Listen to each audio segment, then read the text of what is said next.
Good morning. Hello, Reggie. It's 7 a.m. In Balingasa, it's 26 with light showers. Today, there'll be showers with a high of 31 and a low of 26.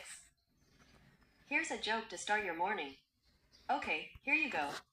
The right eye said to the left eye, between you and me, something smells. No task for today. Have a nice day. Here's the latest news.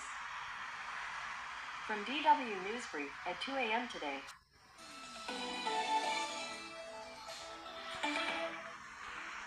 This is DW News, and these are our top stories. Germany's centre-right Christian Democrats and centre-left Social Democrats have announced the completion of preliminary talks to form a new government. This paves the way for official coalition negotiations to begin. The news comes 2 weeks after Germans went to the polls in a snap election.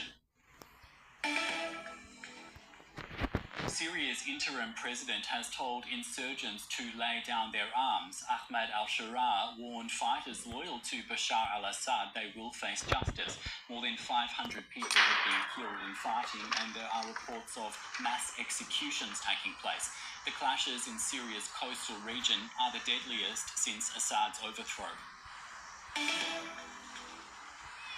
Celebrations and demonstrations are taking place around the world to mark International Women's Day. Activists are calling for equal pay and reproductive rights, along with justice for women. The day was officially recognised by the United Nations in 1977. Today, it's a national holiday in more than 20 countries. This is DW News from Berlin. There's more news on our website, dw.com.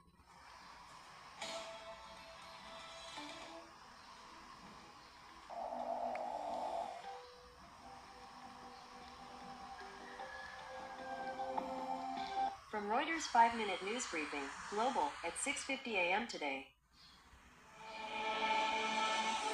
This is Reuters.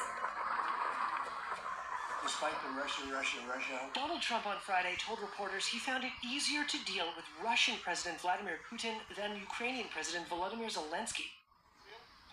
And he said he believed the Russian leader who launched an unprovoked attack on Ukraine more than 3 years ago when Putin said he sought peace. Yeah, no, I believe him. I think we're doing very well with Russia. And right now they're bombing the hell out of Ukraine. And I'm finding it more difficult, frankly, to deal with Ukraine. And they don't have the cards. Earlier on Friday, the U.S. president had raised the prospect of imposing large-scale sanctions on Russia. It comes after a Reuters report earlier this week that the White House was preparing to give Russia possible sanctions relief as part of the push to end the war and improve diplomatic and economic ties with Moscow. If you didn't have our military equipment, this war would have been over in 2 weeks. In 3 days, I heard it from Putin. 3 years of solid support for Ukraine was erased exactly 1 week ago in a shouting match in the Oval Office between Trump and Zelensky. Trump afterward canceled U.S. support for Ukraine and ended the sharing of crucial intelligence, measures that stunned allies across Europe and were met with approval in Moscow. Officials in Washington and Kiev have tried to patch things up since, and a U.S. delegation is set to meet with counterparts from Ukraine for talks in Saudi Arabia next week.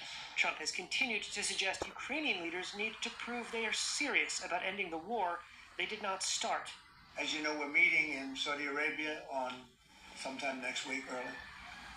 And we're talking, I find that in terms of getting a final settlement, it may be easier dealing with Russia, which is surprising because they have all the cards. And they're bombing the hell out of them right now. The loss of American support comes at a crucial time for the Ukrainian military. Russian forces have almost surrounded thousands of Ukrainian troops who stormed into Russia's Kursk region last summer. Open-source maps show a Russian counteroffensive has nearly cut the Ukrainian force in Kursk in two and separated the main group from its principal supply lines. South Korea's President Yoon Suk-yeol walked free on Saturday after prosecutors decided not to appeal a court decision to cancel his arrest warrant on insurrection charges. The impeached leader waved to supporters and bowed as he walked out of a detention center south of Seoul, where he had been held since January 15th. He remains suspended from his duties, and his criminal and impeachment trials continue over his short-lived imposition of martial law on December 3rd. The Seoul Central District Court canceled Yoon's arrest warrant on Friday, citing the timing of his indictment and questions about the legality of the investigation process. In a statement, Yoon thanked the court for their courage and determination in correcting the illegality. The main opposition Democratic Party criticized the prosecutor's decision and urged the Constitutional Court to remove Yoon from office as soon as possible. Prosecutors could not immediately be reached for comment. Some 55,000 Yoon supporters rallied in Seoul on Saturday, while more than 32,000 demonstrated against him, the Yonhap news agency reported, citing unofficial police estimates. This anti-Yoon protester said his release seemed like something that was outside of common sense. This Yoon supporter said she burst into tears when she saw him walk free. Still, the public remains largely anti-Yoon. 60% of respondents to a Gallup Korea poll released on